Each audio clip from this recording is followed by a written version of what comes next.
Antes del principio de los tiempos, mucho antes de que la tierra fuera formada, existía un reino celestial lleno de gloria, esplendor y armonía perfecta.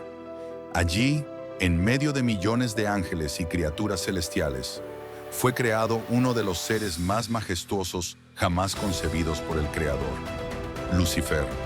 Su nombre significaba portador de luz, y su belleza sobrepasaba a la de todos los demás.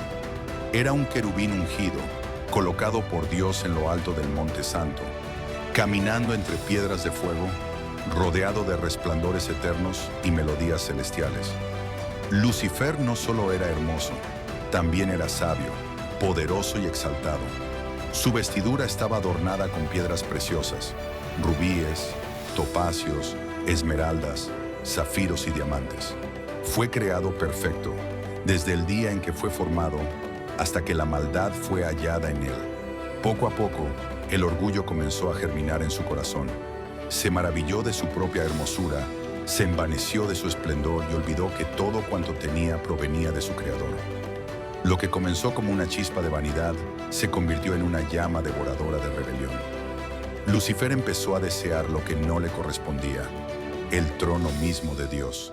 Su corazón pronunció palabras de ambición. Subiré a los cielos. Por encima de las estrellas de Dios levantaré mi trono. Me sentaré en el monte de la asamblea, en los confines del norte. Subiré sobre las alturas de las nubes. Seré semejante al Altísimo. Esta osadía no fue un pensamiento pasajero, sino una decisión firme y consciente de desafiar la supremacía del Todopoderoso. Pero no estaba solo en su rebeldía. Lucifer, astuto y persuasivo, logró arrastrar consigo a una tercera parte de los ángeles del cielo. Les prometió libertad, poder y un nuevo orden celestial donde no habría sumisión a Dios. Estos ángeles, engañados por su carisma y seducidos por su visión, se unieron a su causa. Así nació la primera guerra en el cielo. La luz contra la oscuridad, la obediencia contra la soberbia, la verdad contra la mentira. Entonces se levantó Miguel, el príncipe guerrero, comandante del ejército celestial. Con voz fuerte y espada de fuego, lideró a los ángeles fieles en una batalla como ninguna otra. El cielo tembló con el estruendo de esa guerra invisible. Rayos, fuego y gloria chocaban mientras los rebeldes eran enfrentados por las huestes del Altísimo. Finalmente, Lucifer y sus seguidores fueron vencidos, no por falta de poder, sino porque nadie puede ocupar el lugar de Dios. Su derrota fue inevitable. Lucifer fue expulsado. Arrojado del cielo, cayó como un relámpago a la tierra, junto con los ángeles que lo siguieron. Ya no era el portador de luz, sino el adversario. Su nombre se transformó en Satanás, que significa el acusador, el enemigo, el opositor. Los ángeles caídos se convirtieron en demonios, espíritus que vagan buscando arrastrar a la humanidad al mismo destino de perdición. Desde entonces, Satanás ha jurado destruir todo lo que Dios ama.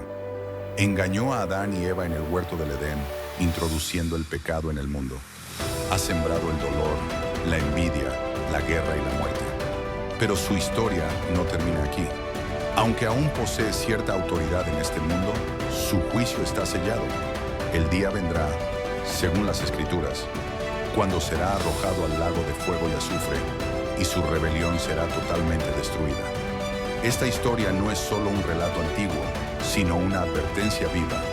Nos recuerda que incluso el ser más glorioso puede caer si se aleja de Dios, que la belleza sin humildad se convierte en ruina, que el orgullo es la raíz de la rebelión, y que toda creación, sin importar cuán elevada, encuentra su verdadero propósito solo en la obediencia y adoración al Creador. Así cayó Lucifer, de lo alto del cielo a lo profundo del abismo, de portador de luz a príncipe de las tinieblas.